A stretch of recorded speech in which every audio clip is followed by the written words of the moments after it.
हे friends, welcome. क्योंकि life insurance personal finance का एक इम्पॉर्टेंट पार्ट होता है, इसलिए आज हम लाइफ इंश्योरेंस को समझने की कोशिश करेंगे। पहले समझते हैं कि लाइफ इंश्योरेंस किसके लिए ज़रूरी होता है। तो जो पर्सन अर्न कर रहा होता है और जिसके ऊपर डिपेंडेंट होते हैं, उन्हें ही लाइफ इंश्योरेंस लेना चाहिए। जो ना अर्न कर रहे होते हैं और जिनके ऊपर ना कोई डिपेंडेंट होते हैं, उनको लाइफ इंश्योरेंस लेने की कोई रिक्वायरमेंट नहीं है। अर्निंग मेंबर्स जिनके ऊपर डिपेंडेंट होते हैं, उन्हें लाइफ इंश्योरेंस इसलिए लेना चाहिए क्योंकि भगवान ना करे अगर कोई मिसहैपनिंग उनके साथ हो जाती है तो फिर उनके परिवार का भरण पोषण कैसे चलेगा।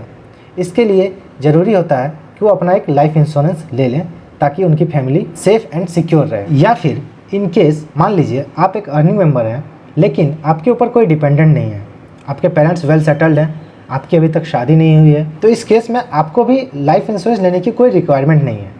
लेकिन एक बात का विशेष ध्यान रखना चाहिए, क्या फ्यूचर में कोई आपके ऊपर डिपेंडेंट हो सकता है?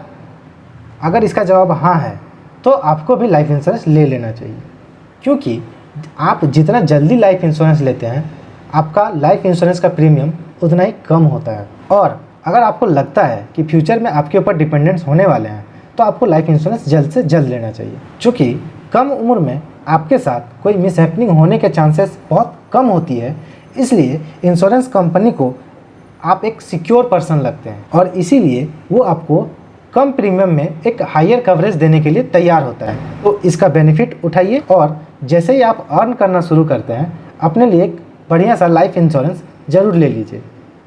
लाइफ इंश्योरेंस का प्रीमियम पूरे पॉलिसी पीरियड के लिए फिक्स होता है और आप इसे जितना जल्दी लेते हैं उतना ही कम प्रीमियम देना होता है और कुछ समय के बाद ये प्रीमियम आपको बहुत आसान पड़ता है। अब एक बात और समझते हैं कि हमें लाइफ इंश्योरेंस कितने अमाउंट का लेना चाहिए। तो पर्सनल फाइनेंस में नॉर्मली ये माना जाता है कि आपको अपने एनुअल इनकम का, सालाना कमाई का 20 से 25 गुना लाइफ इंश्योरेंस लेना चाहिए। अगर आप साल में 4 लाख रुपए कमाते हैं तो आपको 80 लाख से 1 करोड़ के बीच का लाइफ इंश्योरेंस लेना चाहिए। अब सवाल आता है कि हमें पॉलिसी कितने समय तक के लिए लेना चाहिए, यानी कि हमारे किस उम्र तक हमें अपना लाइफ इंश्योरेंस लेना चाहिए। तो नॉर्मली इसको आप दो तरीके से समझ सकते हैं। या तो आप अपना एक एज क्राइटेरिया फिक्स कर लीजिए कि आपको 60 साल की उम्र तक या 70 साल की उम्र तक लाइफ इंश्योरेंस का कवर चाहिए, तो उतने उम्र तक के लिए आप लाइफ इंश्योरेंस ले लीजिए। या फिर आप ऐसे डिसीजन ले सकते हैं कि मान लीजिए अभी आपके बच्चे छोटे हैं, वो आज से 25 से 30 साल की उम्र तक कमाने लग जाएंगे और वो आप पे डिपेंडेंट नहीं रहेंगे। तो इस केस में भी जब वो आपके डिपेंडेंट नहीं रहेंगे तो आपको लाइफ इंश्योरेंस की रिक्वायरमेंट नहीं रहेगी। तो आप उतने उम्र तक का, अगर आपकी उम्र अभी 30 साल है और आपके बच्चे की उम्र 5 साल है, तो आप 60 साल की उम्र तक लाइफ इंश्योरेंस कवर ले सकते हैं। ऐसे लाइफ इंश्योरेंस में एक सुविधा ये भी रहती है कि आप 60 साल की उम्र तक अपना प्रीमियम पे करो और 70 साल की या 75 साल की उम्र तक अपना लाइफ को इंश्योर कर लो। हाँ, इस केस में प्रीमियम थोड़ा बढ़ जरूर जाता है। एक ऑप्शन तो ये भी उपलब्ध है कि आप अपना वो लाइफ इंश्योरेंस करवा सकते हो, यानी कि आप जब भी मरोगे आपके परिवार को सम एश्योर्ड मिल जाएगा, लेकिन इसका प्रीमियम 4 से 5 गुना महंगा होता है। अब एक बार थोड़ा समझ लेते हैं कि असल में हमें कौन सा लाइफ इंश्योरेंस लेना चाहिए। लाइफ इंश्योरेंस मेनली 2 टाइप के होते हैं, endowment plan and term plan. Endowment plan में इंश्योरेंस के साथ साथ सेविंग्स का भी सुविधा मिलता है, लेकिन इंडोमेंट प्लान का सबसे बड़ा कमी ये है कि इसका प्रीमियम बहुत ज़्यादा हाई रहता है और हाई प्रीमियम के अनुसार आपको उतने अमाउंट का इंश्योरेंस भी नहीं मिलता है और रिटर्न्स, आपके सेविंग्स पे रिटर्न्स भी आपको बहुत ज़्यादा नहीं मिलता है।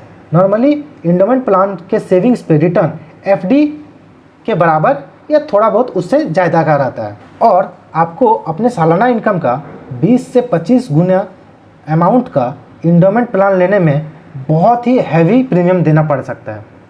इसलिए सजेस्ट ये किया जाता है कि आप इंडोमेंट प्लान ना लें, बल्कि उसके जगह पे आप एक टर्म प्लान ले लें। टर्म प्लान का प्रीमियम इंडोमेंट प्लान की तुलना में काफ़ी कम होता है और इसमें आपको एक बड़ा अमाउंट का इंश्योरेंस मिल जाता है।